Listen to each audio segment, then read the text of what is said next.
as all good conversations start, they start where they start. But I would like to take the chance for our audience and all our friends and members and people that we're associated with over the years that are listening in to the Relational Kaleidoscope, in which we're now very excited to be talking to you, especially with our lifelong association as neighbors, friends, mediators, school change agents, just guys in the neighborhood, and I've always felt that strong affiliation and a reason to be connected with you without having to have any reason. So I'm so glad, because you're also one of our dear members. We don't have large numbers, but we have the best members in the world at the center, and I'm very happy you could discuss with us in the Kaleidoscope the fact that relations being first is not just essential in education, which it is, but it's essential in mediation and in life in general. So I'm looking forward to just having you share with us some of your experience as it relates to the importance of putting the relationship first, especially when you're mediating and you have years and years of experience and wonderful stories and a wonderful sense about where mediation could take people if they took a relational approach. Maybe you could start with one you educated me on, which is almost like definitional, something, a story and an explanation of what you found to be the difference between a primary relationship and a secondary relationship. Yeah, okay, I'll do that. And let me say that it's just, I'm delighted to sit and have this conversation with you, George. It just, you have inspired me for so many years, and you know, together, going back through school things and out of school things, and you've brought home to me, you've focused in your work and in how you operate, so the importance of relationship, and really illuminated that in a way that sometimes I think, you know, we take, as mediators, maybe we take a little bit for granted. We haven't really thought about that, but it really is key and core to what I do as a mediator, as well as your goals as an educator, education consultant, encouraging people to understand, focus on, and enhance relationship. And yeah, in mediation we talk, okay, let's get this sorted out here. So primary and secondary, just two ways, very crude distinctions. And a primary relationship is, you know, puts the human first, puts the focus on the relationship. And then we think of a secondary as sort of more transactional. And the example that I love the example you mentioned. It's so New Mexico story. Oh my gosh! Oh my gosh! Driving through the intersection of St. Mike's and Pacheco, you know, and turning, and there's a old guy in a pickup truck coming the other way, and we just wave fingers. You know, it's about 3 nanoseconds of a connection. You know, eye to eye. Or the example of, you know, walking into the Allsup's, you know, what's the difference? Somebody walks up to the counter and says, you know, give me a pack of Marlboros. That's a request for a transaction. But what I've noticed, particularly in northern New Mexico, walk into Allsup's, walk up to the counter, look the cashier in the eye and say, how's it going? The person behind the counter, the whole demeanor changes. And says, well, it's going okay, how are you? Fine. what can I do for you? You know, and that's, we see that it shows up in so many ways. Yeah. And trying to allow people to see one another as human beings. Mm-hmm. One of the ways, you know, the question, how do we encourage people to see relationship? And one of the ways in a mediation is, okay, George, so tell me what happened. Why are we here? So you're going to tell me a little bit about what happened. And then I can ask you, so George, how did that feel? How did that feel when you showed up and your car you thought was going to be ready? Not only was it not ready, but it all of a sudden was costing 3 times what you'd expected. Sadly, I have examples of that story. Sure. So how did it feel? Mm. Well, I felt surprised. I felt really upset. You know, okay, let's go from there. And so tell us a little bit about where those feelings came from. Well, because I had an expectation. Yeah. Yeah. You know, so open that door to humanity. Yeah. Those are all such great expectations, and I think it's the one thing we all know and love and cherish that we still have, even in a state which has so many, quotes, issues and ranks so low on every condition.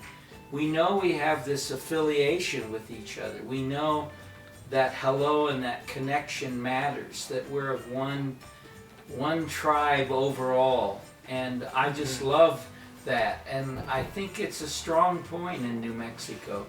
When you're then applying that, though, in mediation, it's often about getting a settlement, not getting a resolution. We were talking about that in one of our other discussions. And I just thought for a primary relationship and having an outcome that is really about the relationship, you might explain some of the ways you're able to help people do that, because you've even mentioned some tools that help people move beyond just getting things settled and out of the way, and maybe getting something fixed, but at the same time building the relationship.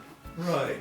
And just to eliminate the distinction between that we sometimes make between what we call settlement and what we call resolution. Yeah. Settlement is, there's an agreement about the money that's going to be paid, or who gets custody when, or whatever. And then resolution is a bigger piece that includes a settlement, but also includes various kinds of satisfaction. And hello. We have a relational being who always just is part of it. All of you who have your pups know they're always just seeking affirmation. That's right. That's right. Go ahead and finish your explanation. All right. And Welcome so we to the talk about the chapter. kinds of, in a resolution, there's not only the substantive satisfaction, getting settlement, what we call procedural satisfaction. Yes. The process. The process was fair, and I got to say what I needed to say. And then there's the emotional satisfaction that it feels good, it feels right. I think people think that there's an either or. Yeah. And I think this occurs oftentimes sort of in the court or the legal context, where people think, we can either feel good about this, or I can actually, get my car fixed. That's a good place, yeah. Like they have to choose. Yeah, sometimes there's a tendency for people to want to just get it settled. Well, let's not talk about feelings here. Let's just talk about it's just about money. And we say, if the argument's about money, it's not just about the money. Because the money has meaning, so. uh, one of the important tools, and we were talking about this earlier, Yeah. in mediation, Mm.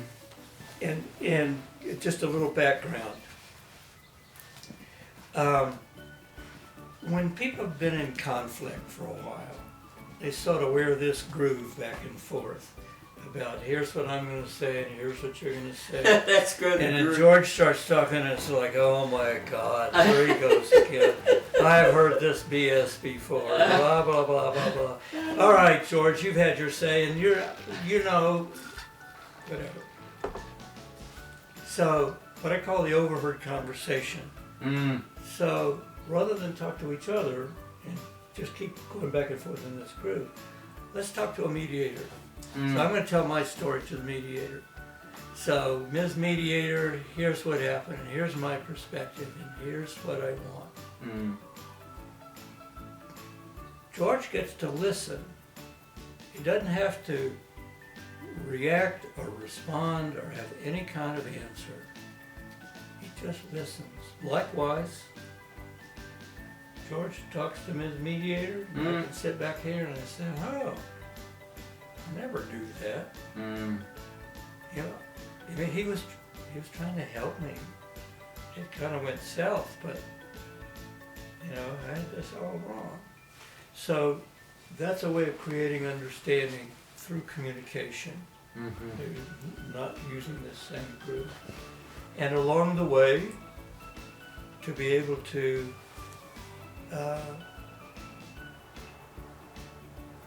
for the mediator, again, to be able to say, well, you know, what was the impact on you? Yeah. What did you think? What were you feeling?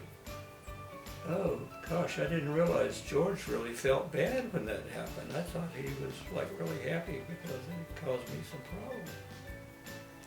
So I create this new understanding, and that opens the door.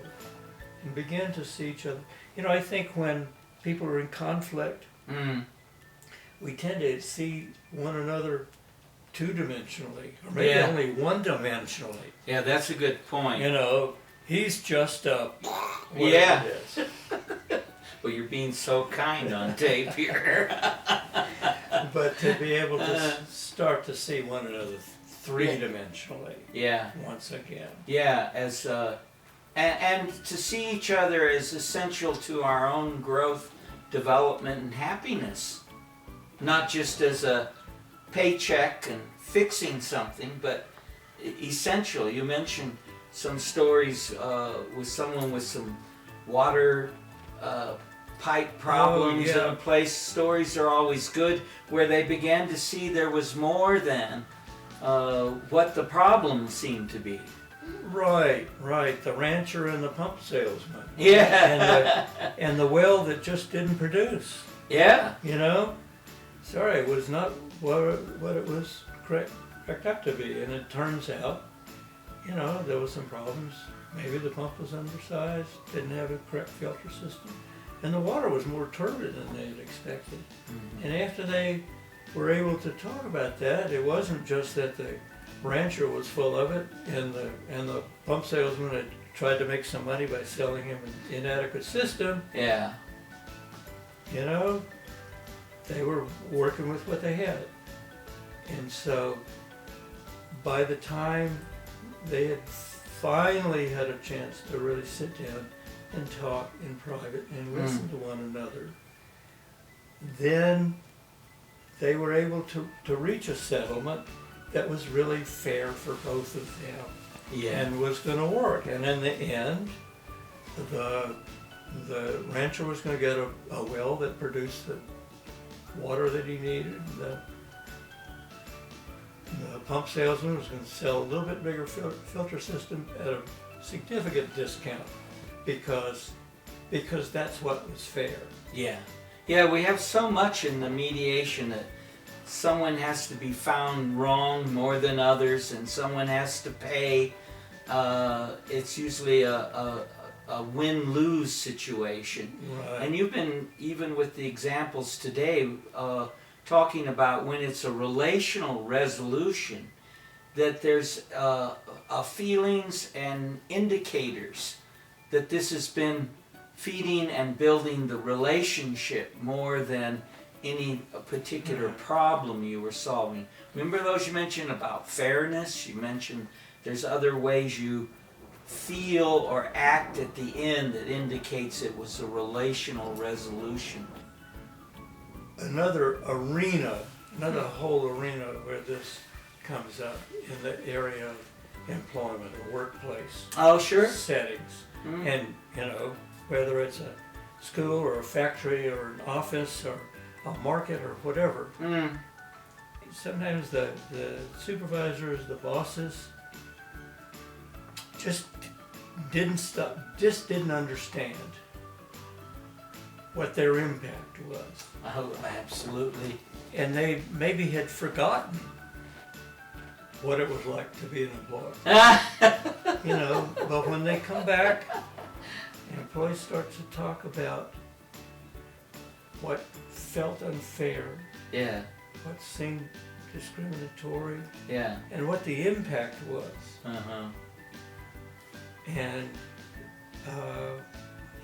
for an employee to be able to say, I love my work, I love what I do, Mm.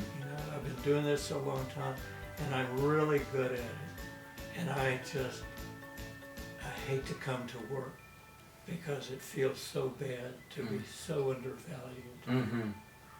And for a supervisor employee to say, gosh, I never thought about that. I never understood that. Mm. You know?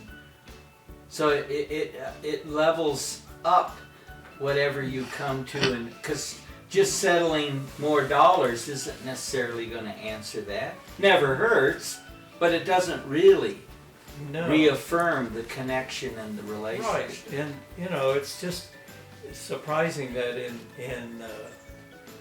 situations where there's been complaints in employment, the cheapest, the simplest, the easiest, and the most effective thing that anybody can say is, I really appreciate what you do. Yeah. In fact, there was a study. Oh, that's interesting. There was a study. Mm. It's called Mm. First Break All the Rules. And it Huh? was done by the Gallup organization. This was some years ago. Yeah. And they did a study of a number of Fortune 500 companies. Mm. And the focus on the study was what creates a good bottom line. Huh. So we're talking about, just about the money, right? What makes a company profitable? Mm. And they looked at all kinds of things. And you know what it came down to was the relationship between a worker and the worker's immediate superior. Sure. I remember reading about that. We'll have to And- share that with all our members and friends. And within an organization, there are organizations where there's respect and acknowledgement throughout. And they Procter & Gamble is an example of that. I have friends who work in it. And then you have the counter example, Los Alamos Lab, which about every 5 years there's another raft of civil rights cases because people feel discriminated against, undervalued. Undervalued, not heard, not seen. One of our key tenets is you're in a relationship that matters when the people you're with feel seen, heard, and valued. And without that bottom line, as you just said with it, and so you can go through in mediation and have a settlement, but leave feeling seen, heard, and valued. No.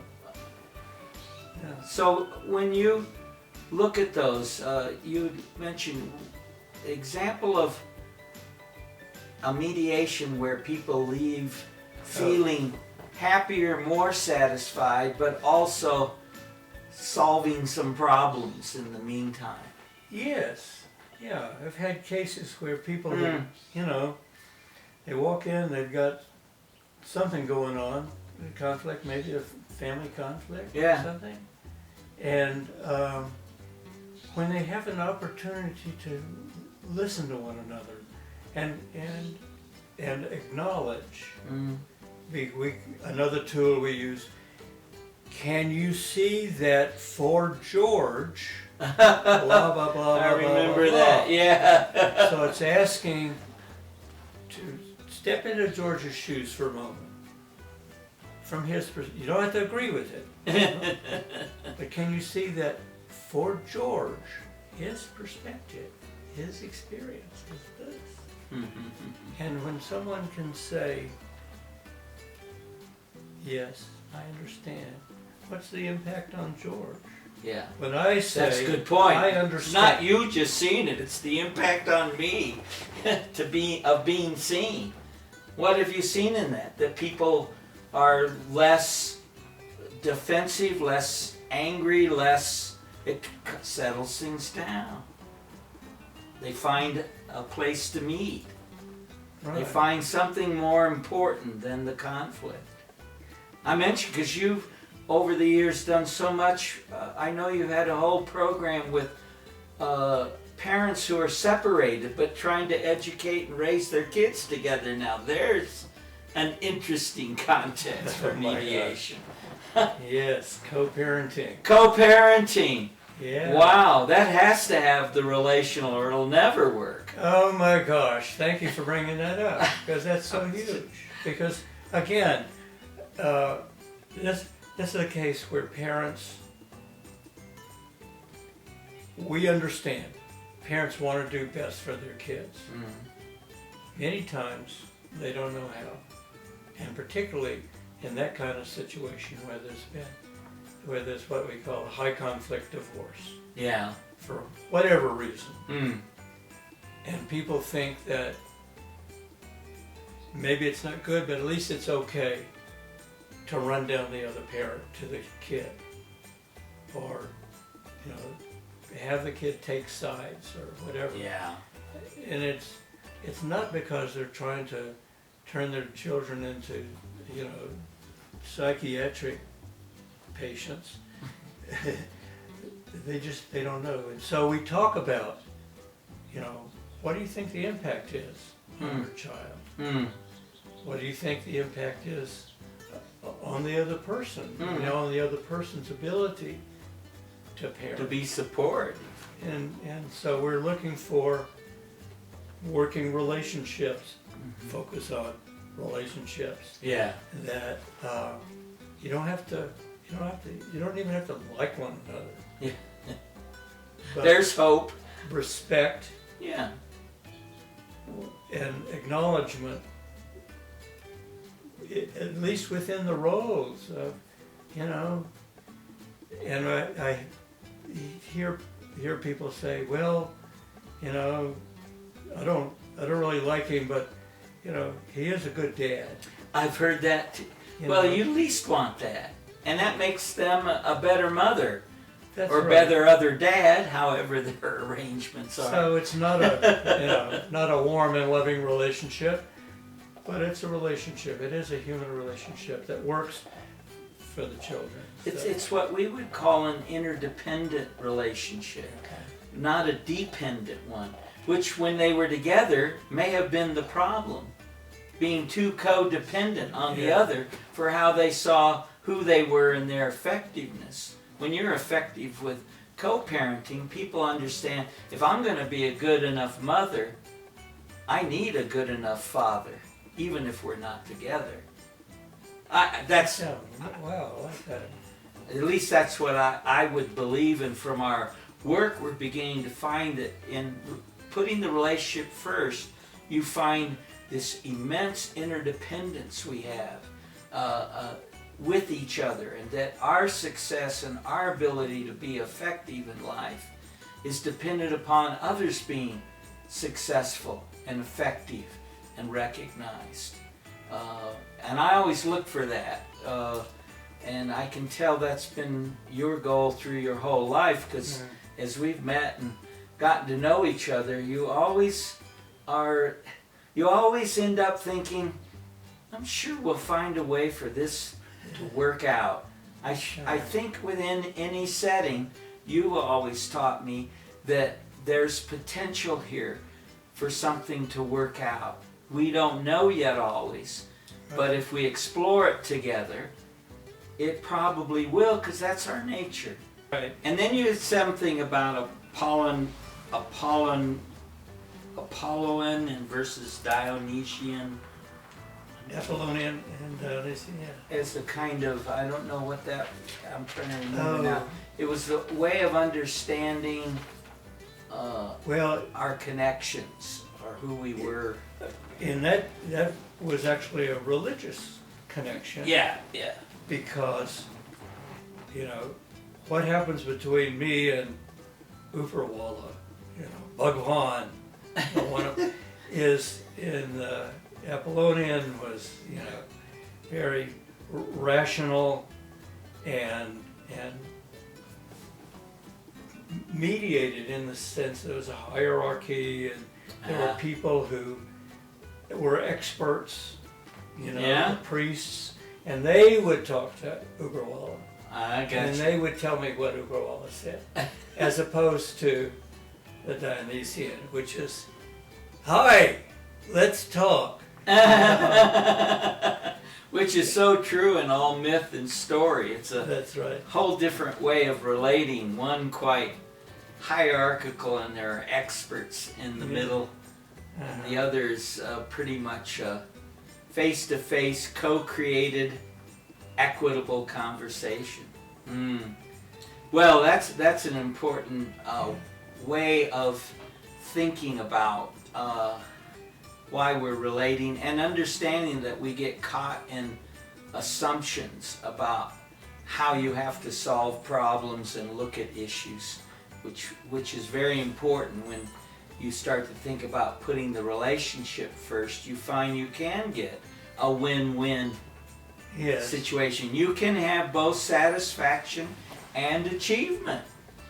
Hooray. And actually the term that you just used, I Yeah. love it.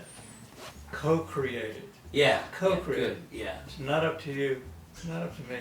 Let's do this together. Yeah, that has to be a Dionysian Yeah. approach that will both be significant to the outcome here. That's right. And it's- Whether it's a teacher and student, employer and worker, colleagues, friends. Yeah. Well, so I want to thank you so much. I know we probably do another hour or two one of these, and we continue conversing. And that's the point of these conversations. We hope this stimulates in members and others these conversations, and that if they have some interest in understanding mediation and how it works and what references, we'll be providing, if it's fine with you, your email as a member and friend, because our whole purpose is, say, if you've got some interests and needs, contact a member and talk to them, ask them for a reference, get to know them. And if not, when we're running one of our study tours in the future, we often like to get the groups together and have you tell more stories and spend some time with you personally. So again, I want to thank you for this conversation. Number 2 in a series we hope keeps growing, and you'll come back and do one in a few months with us again. Sure. Thank you so much, George. The work that you do is so important. Well, thank you.